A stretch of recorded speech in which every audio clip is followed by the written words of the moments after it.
오늘 주신 하나님의 말씀은 마태복음 26장 1절에서 16절까지 말씀입니다. 마태복음 26장 1절에서 16절까지 한 절씩 저와 교독하시고 16절 함께 읽도록 하겠습니다. 교독하시겠습니다. 예수께서 이 말씀을 다 마치시고 제자들에게 이르시되 너희가 아는 바와 같이 이틀이 지나면 유월절이라 인자가 십자가에 못 박히기 위하여 팔리리라 하시더라.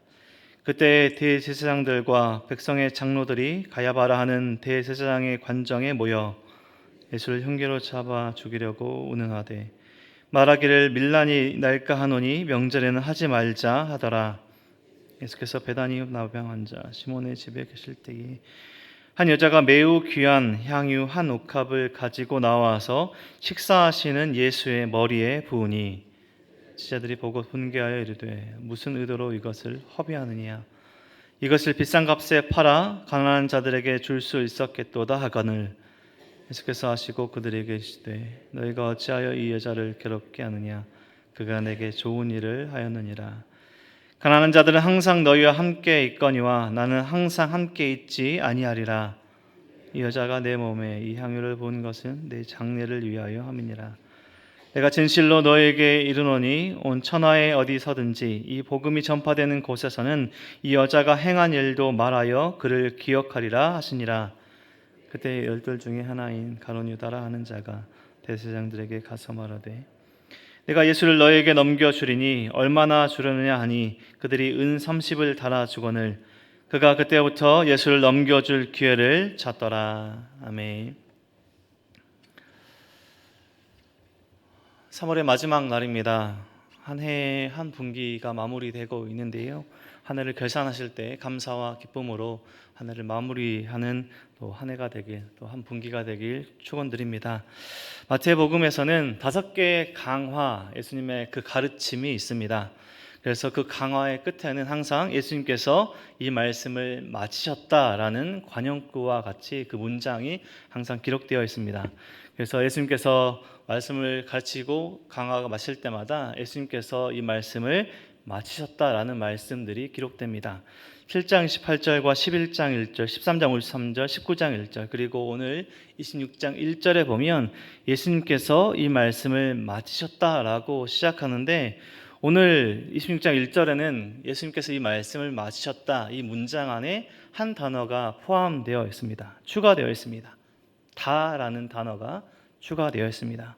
예수께서 이 말씀을 다 마치시고 이제 앞으로는 더 이상 예수님의 그 강화 또 가르침이 없는 이제 마지막 가르침을 강조하며 오늘 본문이 시작되고 있습니다. 예수님께서 이 말씀을 다 마치셨다. 이 땅에서의 사역이 마무리될 것임을 우리는 알 수 있습니다. 예수님께서는 이 갈릴리 지역의 사역을 마치시고 예루살렘을 향해 여행을 시작하시면서 이 예루살렘이 자신이 죽을 곳임을 이미 아셨습니다. 모든 것을 아셨음에도, 죽음을 아셨음에도 피하지 않으시고 담대하게 그 날을 향해 나아갔습니다. 우리가 사람들은 우리들은요, 우리 영화나 소설에서 보면 어찌 되었건 어떤 상황 가운데 미래를 알고 자신의 어떤 위험이나 죽음을 알면 피하려고 하죠. 그래서 위험을 미리 피하고 그 위험이나 죽음을 피하려고 하는데 예수님께서는 피하지 않으시고 담대하게 모든 것들을 아셨지만 그 고난의 날, 죽음의 날을 향해 담대하게 나아가셨던 것입니다. 제자들에게 계속해서 예수님의 죽음에 관해서 계속해서 말씀하시고 예고하셨지만 오늘 본문에서와 같이 제자들은 계속해서 예수님의 말씀을 다 이해하지 못했습니다. 그날 예수님의 죽음이 이제 임박합니다.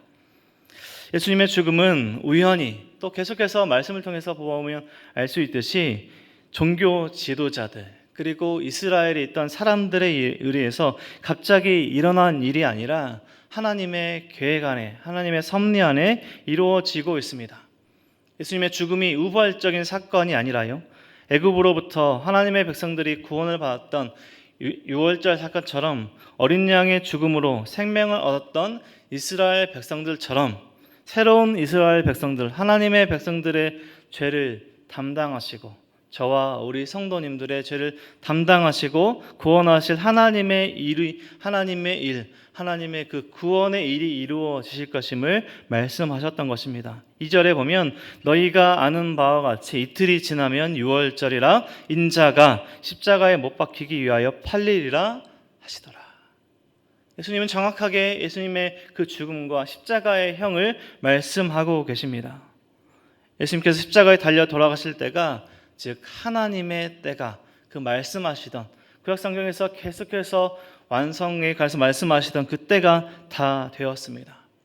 십자가에서 죽음을 다 아시고도 묵묵히 예루살렘으로 나오신 예수님의 그 모든 것이 완성될 그날이 다가오고 있습니다.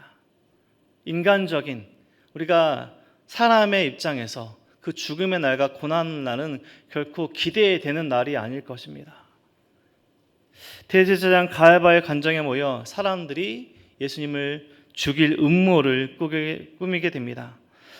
종교 지도자들이 이스라엘 있던 바리새인과 서기관들 그리고 종교 지도자들이 예수님을 죽이려고 모의한 것이 오늘이 처음이 아니죠.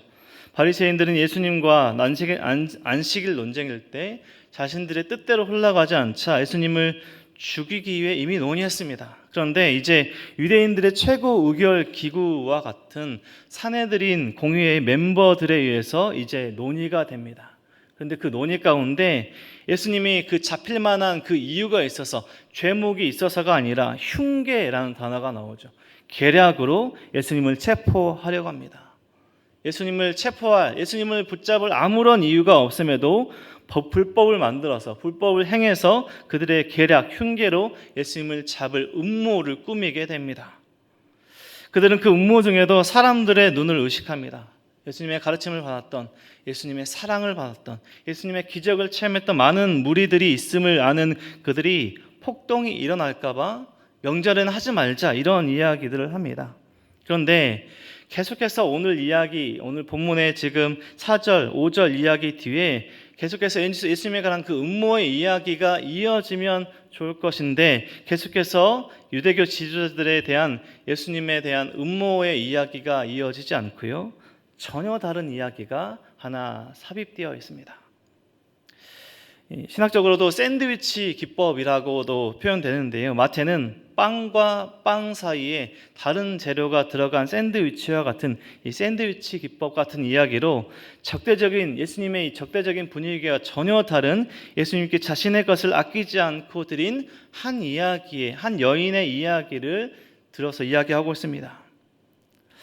예루살렘에서 멀리 떨어지지 않은 약 4km 정도 떨어져 있다고 보는데요. 베다니라는 곳에 시몬의 집에 계실 때 한 여인이 당시에 귀하게 여겨지는 옥합, 향유죠. 다른 복음에서 나드로 이야기하는 귀한 향유를 예수님의 머리 위에 붓습니다. 오늘 6절과 7절 말씀 보면 예수께서 베다니 나병 환자 시몬의 집에 계실 때에 한 여자가 매우 귀한 향유 한 옥합을 가지고 나와서 식사하시는 예수의 머리에 부으니, 사실 그 상황을 생각해 보면 정말 충격적일 수 있습니다. 식사를 하고 계시는 예수님의 머리 위에 귀한 향유를 붓는 한 여인의 장면입니다. 예수님을 죽이기 위한 그 음모의 사건, 그 이야기가 이어지고 있는 그 한 여인의 이야기인 것입니다. 마태는 귀한 향유 한 옥합, 그리고 값비싼, 비싸다라고 표현하는 이 본문의 내용을 마가복음을 보면요, 300데나리온이라고 구체적인 액수를 기록하고 있습니다. 300데나리온은 당시 노동자의 1년치 연봉에 해당하는 금액인데, 요즘 우리 시대로 환산을 해보자면 보통의 남성들의 연봉을 낮게 치더라도요, 최소 수천만 원에 달하는 금액의 그 300데나리온의 금액을 알 수 있습니다. 이 값비싼 향유를 예수님의 머리 위에 붓는 것은 당시 눈으로도, 지금 그냥 우리 사람들의 눈으로도 엄청난 낭비, 그리고 어처구니 없는 허비로 사람들 눈에 비추어질 수 있지만, 그 한 여인 그리고 예수님은 예수님의 머리 위에 그 귀한 향유를 붓는 그 의미를 잘 알고 있었습니다. 예수님도 오늘 본문에서 말씀하셨던 것처럼 예수님의 죽음, 장례를 준비했던 것입니다. 십자가에서 죽으심을 준비하는 한 여인의 향유를 붓는 오늘의 장면입니다.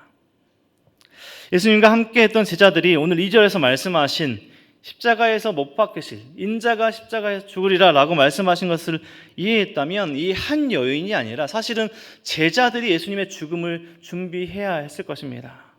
하지만 아직 이 제자들은 예수님의 말씀을 다 이해하지 못했고 그 한 여인이 예수님의 죽음을, 장례를, 십자가에서 죽으심을 준비했던 것입니다. 향유가 몸에 흐른 지 며칠 되지 않았던 며칠 뒤에 예수님께서 십자가에 달려 돌아가실 텐데요. 십자가에 달려 죽으신 그리고 고난당하신 그 모든 순간에 예수님의 몸에는 이 여인이 부었던 이 향유의 향기가 계속해서 품어져 나왔을 것입니다. 죽으시는 그 순간까지 이 여인의 드림, 순종은 사라지지 않았을 것입니다. 비싼 향유를 팔아서 가난한 사람들에게 줄 수 있었지 않았냐라고 그 여인에게 화를 내는 제자들에게 예수님께서 오늘 본문에 세 가지 말씀으로 그 여인의 낭비가, 허비가 오름을 말씀하십니다. 첫 번째는 그 여인이 예수님께 좋은 일을, 선한 일을 했다라는 것입니다. 10절 말씀해 보시면 예수께서 아시고 그들에게 이르시되 너희가 어찌하여 이 여자를 괴롭게 하느냐? 그가 내게 좋은 일을 하였느니라. 그 한 여인의 향유를 붓는 그 행위가 낭비가 아니고 허비가 아니고 예수님께 선한 일, 좋은 일을 했다라는 것입니다. 그리고 두 번째, 제자들이 이 값비싼 향유를 팔아서 가난한 사람들에게 도와줄 수 있었지 않았겠냐라고 말했던 것을 깃대어 말씀하시면서 제자들이 도와줄 수 있다고, 도와준다고 하는 가난한 사람들은 계속 있을 것이지만 예수님은 이제 곧 제자들과 함께 하시지 못할 것임을 두 번째로 말씀하시는 것이고요.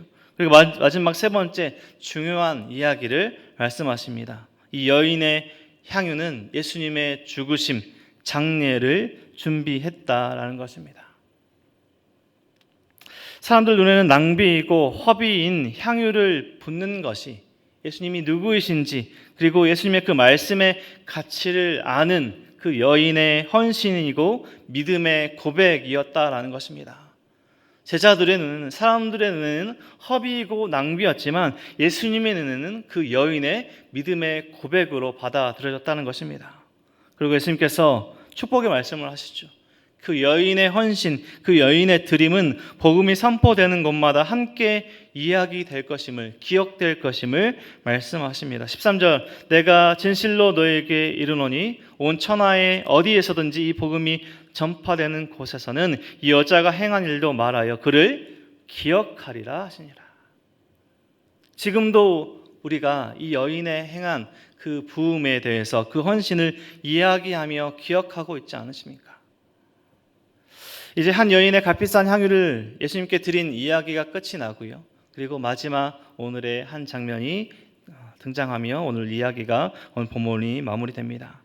3절의 그때에와 동일한 14절의 그때에로 이어지는 시간의 이동이 있고요. 이제 밀란이 일어날까 봐 사람들의 눈치를 보고 예수님의 죽일 음모의 실행이 어려운 그 종교 지도자들의 그 회의 속에서, 어려운 상황 속에서 좋은 소식이 하나 전달되는데 그것은 제자들 중 하나인 가룟 유다가 예수님을 넘겨주겠다 하며 제발로 찾아온 것입니다.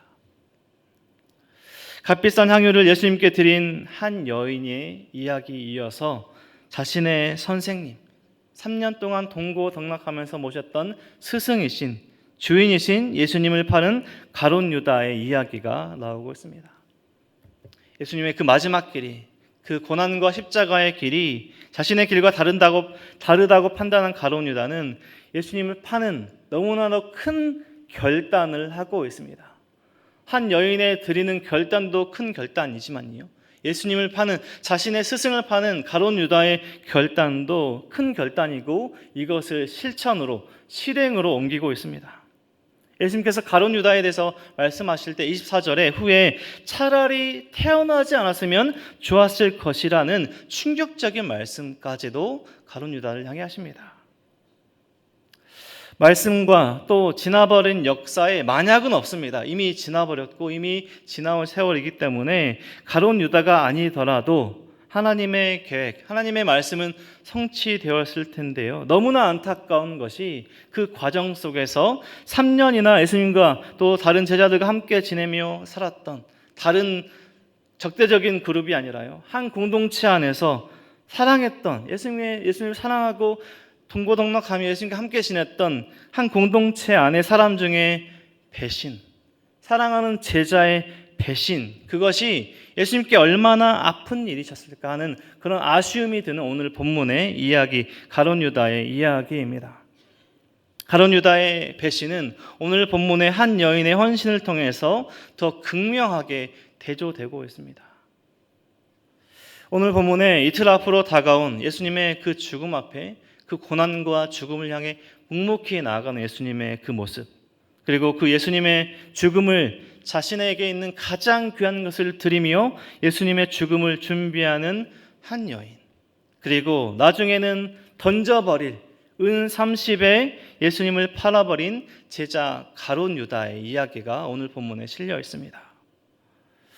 오늘 말씀을 듣고 함께 예배드리는 우리 모든 성도님들의 삶이 자신의 모든 것을 드리는 한 여인의 신앙 고백과 같은 그러한 삶이 되길 소망합니다. 사람들의 눈에 낭비이고 허비이지만 십자가의 길, 그리고 죽음의 길을 피하지 않고 담대히 걸어가셨던 예수님처럼, 그리고 오늘 본문에 예수님께 모든 것을, 귀한 것을 드리는 우리의 것이라고 생각하는 모든 것들을 하나님을 위해 허비할 수 있는, 거룩하고 또 하나님께서 기뻐하시는 그런 낭비할 수 있는 그런 신앙이 되길 소망합니다. 섬기면 고단합니다. 다락 모일 때 쉽지 않죠. 때론 피곤할 때도 있고요. 순장으로 섬기면 고단합니다. 지역장으로 섬기면 고단합니다. 부서에서 교사로 섬기면 힘듭니다. 선교 가면 고생하죠. 전도하면 또 자신의 시간을 써야 합니다. 봉사하면 자신의 시간과 또 노력을 써야 합니다. 권사가 되면, 집사가 되면, 장로가 되면 여기저기에서 자신을 찾습니다. 가야 할 자리가 많아집니다. 내 시간을 써야 하고요, 내 재정을 써야 하는 일들이 많아집니다. 그런데 섬기면 살아납니다. 순장으로 섬기면요, 다락이 살아나고요, 지역장으로 섬기면 마을이 세워지고요, 교사로 섬기면 부서가 살아나고 아이들과 함께 울어줄 수 있고요, 선교가고 전도하면 복음이 전해지고요, 봉사하고 구제하면 이웃에게 사랑을 나눌 수 있습니다. 교회 안에서 사랑으로 섬기면 교회가 세워지고 살아납니다. 누군가의 헌신, 다른 사람들 눈에 낭비이고 허비인 것과 같은 그런 드림이 필요하다라는 것입니다. 그리고 하나님을 향한 헌신과 드림은 하나도 땅에 떨어지지 않고 하나님께서 기억하십니다.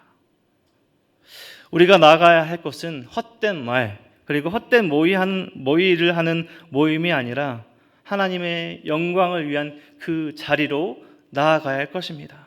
그리고 하나님께서 부르신 그 자리를 묵묵히 지켜내며, 순종함으로 지켜내며, 나에게 허락하신 것들을 그 자리에서 흘려보내며, 예수님처럼 하나님께서 기뻐하시는 섬김과 순종의 삶을 살아가야 할 것입니다. 저와 우리 모든 성도님들의 삶이 오늘 본문에 나오는 한 여인처럼, 자신의 귀한 것을 드렸던 그 한 여인의 신앙 고백과 같은 고백처럼 하나님께, 예수님께 우리의 귀한 것을 드릴 줄 아는 저와 우리 모든 성도님들의 삶이 또 신앙이 되길 주님의 이름으로 간절히 축원드립니다. 기도하겠습니다. 하나님 감사합니다. 오늘도 말씀으로 우리를 깨우시고 또 예배의 자리에 있게 하시니 감사합니다. 하나님, 우리가 입술로 또 찬양으로 예수님이 이 세상에서 가장 귀합니다 라고 고백했던 것처럼, 우리가 입으로만 고백으로 끝나는 것이 아니라, 아는 것으로 끝나는 것이 아니라 정말 살아가면서 우리가 공동체 안에서, 가정 안에서 우리를 부르신 그곳에서 예수님이 가장 귀한 삶을 살아내는 우리의 삶이 될 수 있도록 인도하여 주옵소서. 복음을 전하는 것이 우리가 가장 귀한 일임을 알고, 우리를 사랑하신 예수님을 전하는 일이 우리에게 부여된 가장 귀한 일임을 알고 우리가 순종하며 사랑하며 더 헌신하며 더 드리며 세상의 눈에, 사람들 눈에 허비이고 낭비로 보일지라도 하나님께서 기뻐하시는 거룩한 낭비, 우리가 드림, 헌신할 줄 아는 우리의 삶이 될 수 있도록 붙들어 주시옵소서. 이 시간 머리속 우리 모든 성도님들 삶 가운데 함께 하시고 삶과 가정에서 공동체에서 예수님을 온전히 주인으로 모시는 우리의 삶이 될 수 있도록 하나님 축복하여 주시옵소서. 모든 은혜와 사랑 감사드리며 예수 그리스도 이름으로 기도드립니다. 아멘.